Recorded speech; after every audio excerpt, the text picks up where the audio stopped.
We don't even yet know the names of the 67 people who were killed, and you are blaming Democrats and DEI policies and air traffic control and seemingly the member of the U.S. military who was flying that Black Hawk helicopter. Don't you think you're getting ahead of the investigation right now? No, I don't think so at all. I don't think with the names of the people, you mean the names of the people that are on the plane, you think that's going to make a difference? Come on, really? For once. Some fucking decency, would you? Does it comfort their families? They are a group of people that have lost their lives. If you want a list of the names, we can give you that. We'll be giving that very soon. We're in coordination with American Airlines. We're in coordination very strongly, obviously, with the military. But I think that's not a very smart question. But are you I'm surprised coming from you. Jesus Christ. He's just not getting it. God help us all.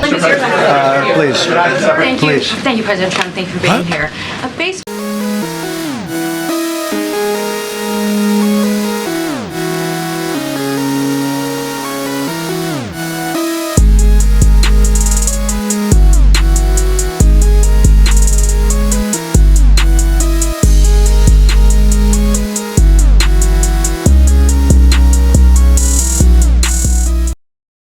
Alright, what's going on YouTube? How y'all doing today?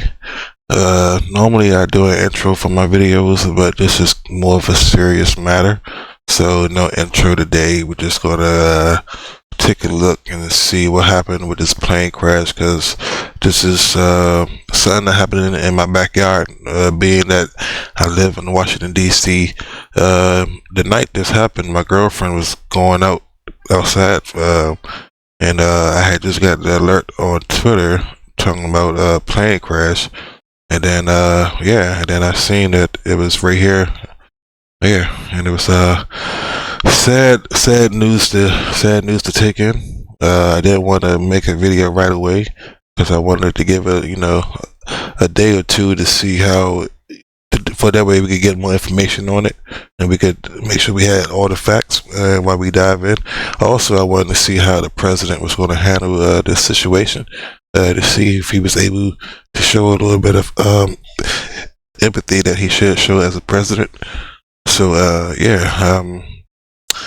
I do want to say rest in peace, and prayers out to the family that's dealing with this tragic situation, and I pray anybody else that's having a hard time, they gotta find the guidance that you need to get through this. With that being said, alright, let's see what's going on with this situation now. This was a dark and excruciating night in our nation's capital and in our nation's history, and a tragedy of terrible proportions. As one nation, we grieve for every precious soul that has been taken from us so suddenly, and we are a country of we are in mourning. This is really shaken a lot of people, including people very sadly from other nations who were on the flight. For the family members back in Wichita, Kansas, here in Washington DC, and throughout the United States and in Russia, we have a Russia contingent, some very talented people, unfortunately, were on that plane. Very, very, very sorry about that. Whose loved ones were aboard the passenger jet. We can only begin to imagine the agony that you're all feeling. Nothing worse. So far, so good. That President Trump is expected to be in the Situation Room at some point this morning. We have not seen any further statements from President Trump since last night, but I also want to note what Caitlin mentioned earlier, that while the recovery efforts remain the priority as the investigation phase of this all begins, Secretary Duffy sided with President Trump in saying that this should have been prevented, was, quote, preventable. I thought that was notable in that press conference. And help us understand the structure. I mean, it should be preventable again. I'm just confused on how it happened, because I'm still confused on how this even happened. Because we have the White House saying we're going to look into this. You've got the Department of Transportation via the Secretary there, Duffy, leading investigation, the National Transportation Safety Board under his purview, but you also have the Department of Defense because there was a military chopper involved as well. Do we know who is in charge of all those various entities? Yeah, certainly a lot of variables. I will take from what we heard at that press conference, the Washington, D.C. mayor noted that the National Transportation Safety Board will be leading the investigation. I didn't hear Secretary Duffy necessarily disagree with that. The Defense Department will have their own potentially separate investigation as well, just given that this was a military plane. And the role of the White House here is that President Trump will be in the Situation Room, getting all the information as it's coming in. It remains to be seen whether he will address the public today, but certainly a lot of verified information will come from the White House as well. This morning, he held a press conference to address the tragic plane crash in Washington, D.C. last night. And remember, one of the most important things a leader can do in a rapidly developing, difficult situation is to calm people down, stick to the facts, and keep your uninformed opinions to yourself. And that's President 101. I mean, like I said, for me to be at the age to understand, about like what the presidents really do, and like for me to experience my first like trauma, that will probably be like not like the 9/11 incident. Like I said, I was in 9th grade when that happened, and again, me being in Washington D.C. when the plane hit the Pentagon, I just remember how everybody was in fear. But again, it's the way that Bush came on. Even though a lot of people didn't like Bush, at that moment, he was able to be a president and lead. And you can say what you want to say about Bush, but he did what he needed to do for the American people during that time. Even though it might have been his fault, but that's another story for another time. But yeah, but he did it. He didn't come out with no. He was a president when he needed to be a president. I'm gonna just say that. So let's see what's going on. We do not know what led to this crash, but we have some very strong opinions and ideas, and I think we'll probably state those opinions now. Why are you stating opinions instead of facts? I'm just calling to verify some information. I'm not verifying anything. I mean, or we can just speculate wildly. Why not? I get a little bit nervous when Trump has a strong opinion. It's never something unifying, like sunsets are beautiful or love is the answer. But this is a new term, and he's only a few days in, so let's give him the benefit of the doubt. What's Trump's opinion about what happened in D.C.?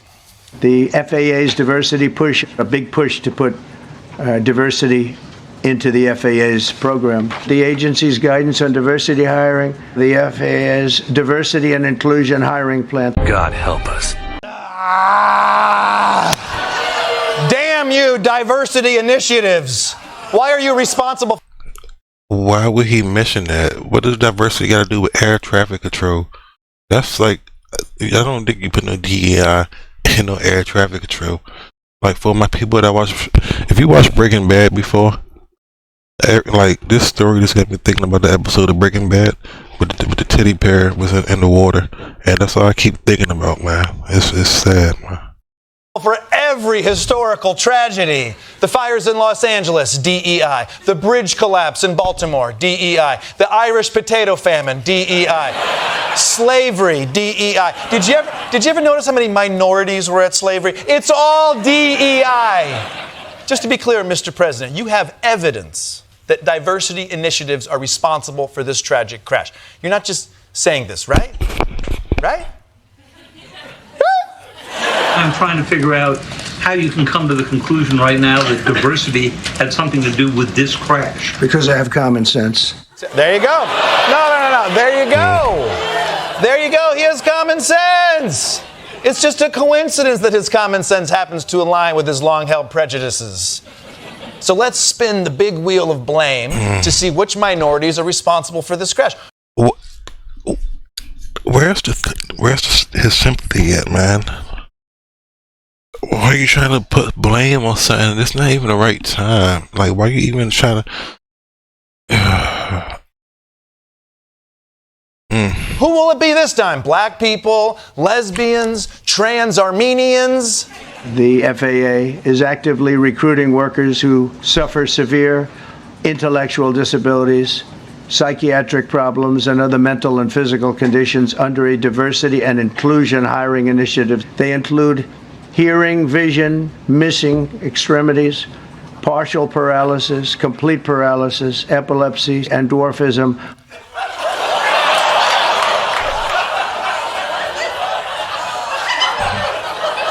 Dwarfism? I can't believe it's only day 10 and Trump is already this far down his list of scapegoats. He's blown past race and gender and now he's hitting dwarves? Is he really suggesting there was a plane crash because someone with dwarfism worked in air traffic control? Does Trump think they couldn't see the control panel and they were just reaching up and pushing buttons hoping it would work out? I just want to say that people with dwarfism are just like everyone else. In fact, their penises are normal size. Which means proportionally they're huge. So in a way you could say that I'm the one looking up to them.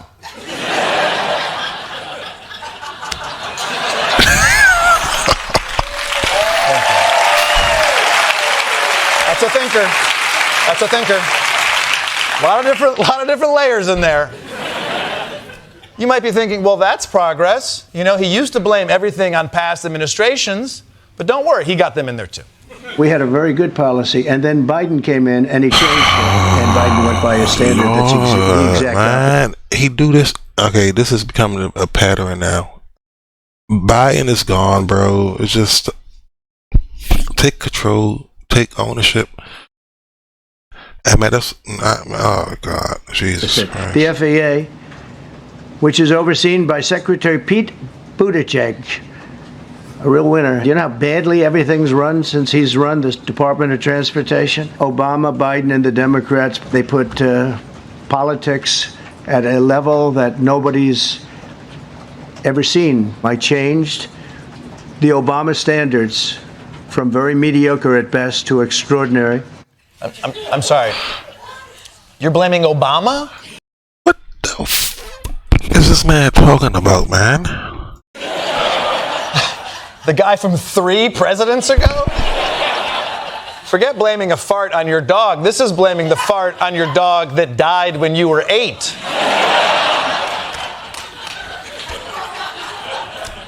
I still think about you, Henry.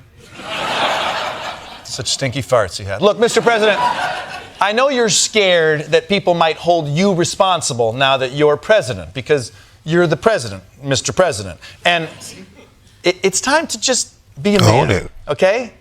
Real men don't point fingers. Real men find solutions. Real men show leadership. Real men moisturize. Guys, you got to take care of your skin. You got to take care of your skin. Yeah. The skin is the biggest organ on the body. Unless you're dwarf, then it's the second biggest. But that was followed by a press conference in which he blamed efforts to improve diversity in the workforce and past presidents Obama and Biden. I put safety first. Obama, Biden, and the Democrats put policy first. The FAA's diversity push includes focus on hiring people with severe intellectual and psychiatric. Why is he still saying Obama? Obama, you came after Obama, so you had time to change the policies, and then Biden came in office. So Obama has nothing to do with this anymore. Disabilities. That is amazing. A group within the FAA, another story, determined that the workforce was too white, that they had concerted efforts to get the administration to change that and to change it immediately. This was in the Obama administration, but they actually came out with a directive, too white. And we want the people that are competent. So keeping them honest, the FAA's language about diversity was present during the first Trump administration as well. It basically was an effort to follow federal law and not discriminate against people with disabilities, particularly, by the way, veterans with injuries or disabilities that they've suffered in combat. In fact, increasing federal hiring of qualified people who happen to have disabilities, that's been a goal of government agencies since the 1970s. Here's a version of the FAA webpage on diversity. It was captured by the Internet Archive in December 2020, his last full month as president. And it talks about diversity and inclusion and how it's, quote, integral to achieving FAA's mission of ensuring safe and efficient travel across our nation and beyond. Now, the Department of Transportation has tried to increase its hiring of people with what they call targeted disabilities, meaning people with intellectual, psychiatric disabilities, but also deafness, blindness, and paralysis. The FAA has always stated, though, that anyone hired would have to meet qualifications of the job, and this, again, was the policy under Donald Trump's first administration. Daniel Dale notes in his fact check that the FAA wrote in 2019 that the, quote, candidates in this program will receive. Because of the type of job it is. It don't matter what type of disability you get, you got to be able to perform the job. Because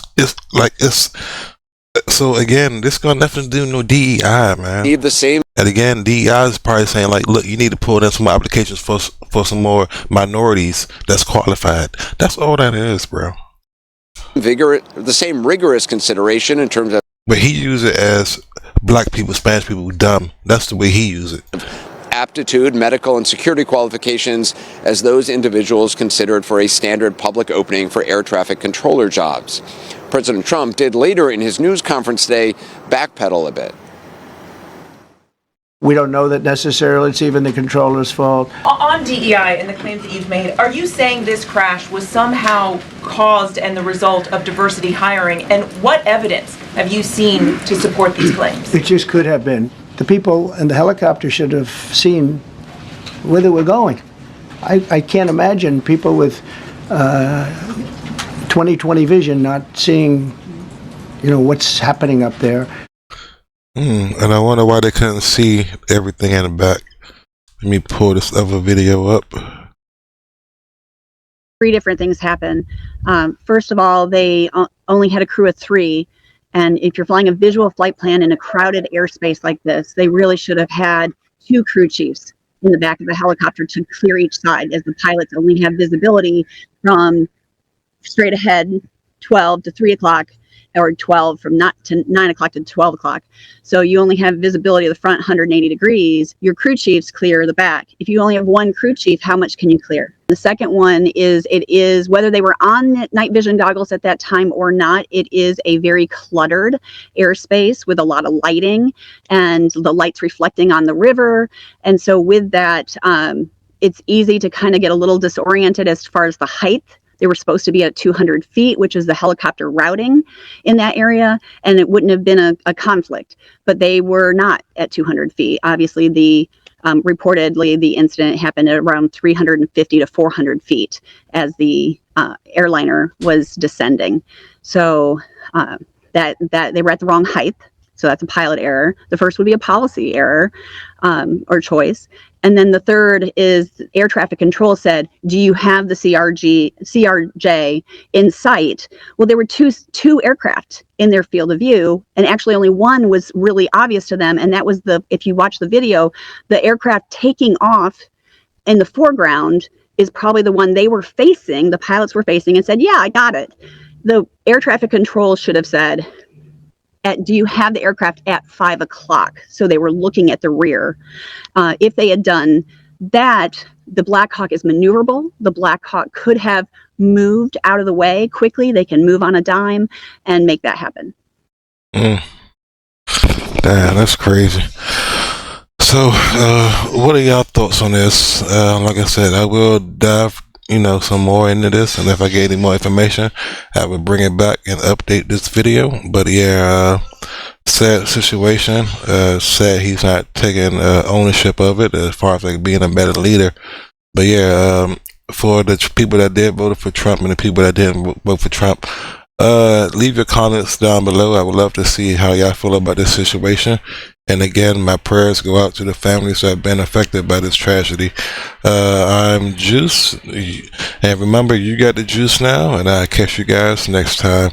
Thanks again for helping me grow my channel. Currently sitting at 149 subscribers on the way to 500. Appreciate the love, and I'll catch you guys with the next video. And we are out. So he's kind of all over the place. He was blaming diversity, then he's saying that maybe it wasn't the air traffic controller's fault, suggesting that the pilots in the helicopter were the problem. That's why you then he seemed to be unsure. That's why you shut the hell up until you get the facts.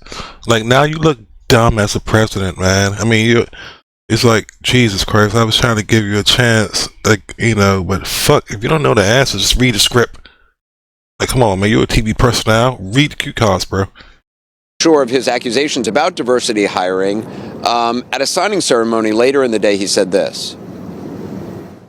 Mr. President, to be clear, are you saying race or gender played a role in this tragedy? It may have. I don't know. Incompetence might have played a role. We'll let you know that. Pete, when you heard this, what did you think? I put my head in my hands. I could not believe what I was hearing. You know, unpresidential and pretty unhinged, frankly, because DEI has been a focus of this administration, and in the hour and 40 minutes prior to this accident happening here, Sean Duffy, in one of his first acts as transportation secretary, sent out a press release rescinding DEI policies at the FAA. But I have to tell you, as the product of a woman pilot, airplanes don't know the difference. The control tower does not know the difference. And really, DEI hiring has not changed the face of aviation all that much. It's a predominantly white male-dominated industry. And so, you know, I also have to think and empathize for the families. My mom died in a plane crash when I was a teenager. I know what it's like to be sort of thrust into the unknown of that. These families are going through hell right now, and this yeah, and they go through hell and they hear this bullshit. Like, nobody wants to hear that shit, bro. Like, just comfort these people, man, in a time of need. Comment from the president really even made it that much more hellish by throwing uncertain sort of conspiracy theories on this. It's not really helpful, and he really got ahead of his skis when it comes to this investigation. Like you say, it was going to take a lot of time and probably years. There were going to be hearings. I mean, there's still parts of the airplane on the floor of the Potomac here, 8 feet underwater, and so this is much, much, much too soon to make any sort of indictment on any sort of policy and any sort of person in aviation. And the other part of this was one big question, and understandably a concern that Americans have right now is it safe for me to fly? And that's something that a lot of people are asking. The U.S. is known for its safety, and commercial airliners. Again, that don't change the safety of flying, because again, flying is considered one of the safest methods of traveling anyway. Again, that was either somebody, look, either it was an accident, or somebody, or a conspiracy time, they were trying to take somebody out on the United airline. I don't know, because again, they keep mentioning that it was Russian people on it. Why does it matter what type of race of people was on it if they live here? It's like the stuff they bring out in this story, it don't make sense sometimes. So again, it's just stuff you gotta think about. He's a commercial pilot. He's also a flight instructor. He has logged hundreds of hours in flight simulators like the one that we are in right now. And what he's doing is he's put up on the simulation, this is what the approach to Reagan Airport would actually look like. Now, this is not a CRJ 700, it's a 737, but it gives you an idea of what these pilots would be, or any pilot for that matter, would be looking at on approach to Reagan, correct? That's correct. So as you can see out the window right now. You can even see right here, they have access to that meter right here. You see the radar? They know when the plane is coming. The only way you know there's a river beneath us is because of what we call a black hole. There is no definition, there are no lights. We know there's a bridge going across the river just ahead of us here, and that's how we know that's water. And of course, you know the area flying in here as a pilot, you would recognize, you would know already that is a river. But that's what it looks like at night. When you're training these pilots on approach, what are some of the things that you specifically are telling them to look out for? Number one, other traffic. which unfortunately is a situation that just happened yesterday. Looking out the window right now, for example, you see how the lights have a bit of a twinkling effect? A lot of that can camouflage other aircraft, the lights within that carpeting of lights. It can be very difficult to see other moving vehicles. And not only that, but then you have moving vehicles on the roadways in the lights. And so very difficult, obviously, to see something like a Black Hawk helicopter. 100%, yes, it would be very difficult to see an Okay, but what about the radar? aircraft like that. This airport is a known hotspot in aviation. So coming into Reagan, number one is traffic. Even though you brief it and you discuss it and you're ready and you've got it sorted out, this is a perfect example of how sometimes things just unfold in a way that you really don't expect. Even with experienced pilots? Yes, and if you listen to some of the reports that CNN has done with some other very famous pilots that we have, they have said that they've been into this airport many, many times with helicopters flying underneath them. So it's a standard procedure. Something was different last night. Something happened that was different enough to bring the airplanes together. The aircraft came together. Again, how to even that close for that to even be allowed, though? If they're saying this is a common thing, why is it even possible to be allowed? Whenever there's an air traffic tragedy, lessons are learned. I'm wondering if you think what lessons might be learned at this time. This is a procedural accident. We need to get deeper into the procedures of how the helicopters are flying up and down the river, and even how the aircraft are approaching and doing that circling approach to land on 33. We need to fine-tune that. There's been lots of different situations at this airport. It's a hot... But which we know now, the American airline plane was on the right track. So again, this is the helicopter fault. But the helicopter, this is the Department of Defense helicopter, which is like ain't supposed to be the top of the top.